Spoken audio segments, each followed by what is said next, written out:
Police అనేది visible arm of the state, ఒక రాజ్య వ్యవస్థలో భాగం.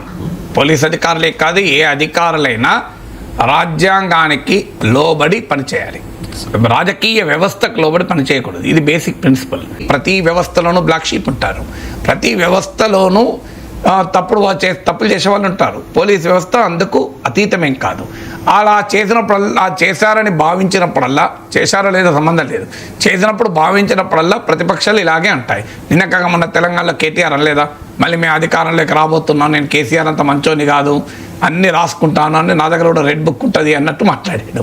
సో మీరు అన్నట్టు యువగలం యాత్రలో లోకేష్ కూడా ఇదే రకమైన ఆరోపణలు చేశారు, చంద్రబాబు నాయుడు కూడా ఇదే రకమైన హెచ్చరికలు చేశారు, ఇప్పుడు జగన్మోహన్ రెడ్డి కూడా చేస్తున్నారు. అందువల్ల ఇది రాజకీయాల్లో ఇలాంటి హెచ్చరికలు చేయడం అనేది తమ కార్యకర్తల మనోస్థైర్యాన్ని పెంచడానికి, తమ శ్రేణుల్లో ఉత్సాహాన్ని నింపటానికి, తామొక్క పోరాట వీరులుగా రాజకీయ వ్యవస్థలో శ్రవంతులో నిలబడటానికి రాజకీయ నాయకులు వాడుతూ ఉంటారు.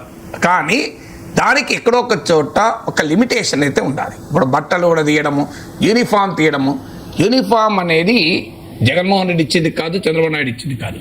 యూనిఫామ్ అనేది భారత రాజ్యాంగం ఇచ్చింది. So uniform has to be respected. Uniform తీసి పడేస్తా అంటే యూనిఫామ్ను అవమానించే హక్కు ఎవరికి లేదు. Uniform is respectable thing.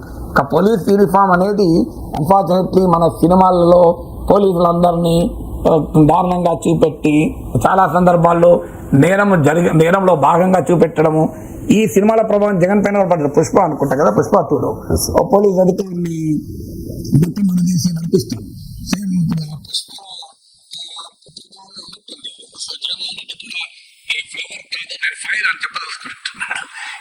అందువల్ల పుష్ప ఇన్ఫ్లుయెన్స్ జగన్ పైన పడ్డట్టుంది. మధ్య అల్లు అర్జున్ సినిమా చూసినట్టున్నాడు. సో అందువల్ల బట్టలు కూడా తీస్తా అంటాడు. ఏం బట్టలు కూడా తీయడం ఎందుకు? అందులో ఏం బట్టలు చూసేది ఏమిటో అంత ఆనందమా? అసలు రాజకీయ నాయకులకి ఎందుకు ఈ కోరికలో నాకు అర్థం కాదు. మాట్లాడితే బట్టలు కూడా తీస్తాం. అసలు ఈ బట్టలు కూడా తీయడం మీద ఇంత క్రేజీ ఎందుకండి? మంచి మంచి బట్టలు వేసుకోవడం మీద క్రేజీ ఉండాలి తప్ప బట్టలు కూడా తీస్తానికి క్రేజీ ఏంటో నాకు నిజంగా అర్థం కాదు. సో ఇది ఒక రాజకీయ సంస్కారం పెంచుకోండి. ఎవరికి డిగ్నిటీ ఇన్ పబ్లిక్ డిస్కోర్స్ ఇంత ట్రివియలైజ్ చేయాల్సిన, ఇంత వ్యాండలైజ్ చేయాల్సిన అవసరం లేదు. సీరియస్ ఇష్యూస్ చాలా ఉంటాయి ప్రభుత్వాల మీద ప్రశ్నించడానికి.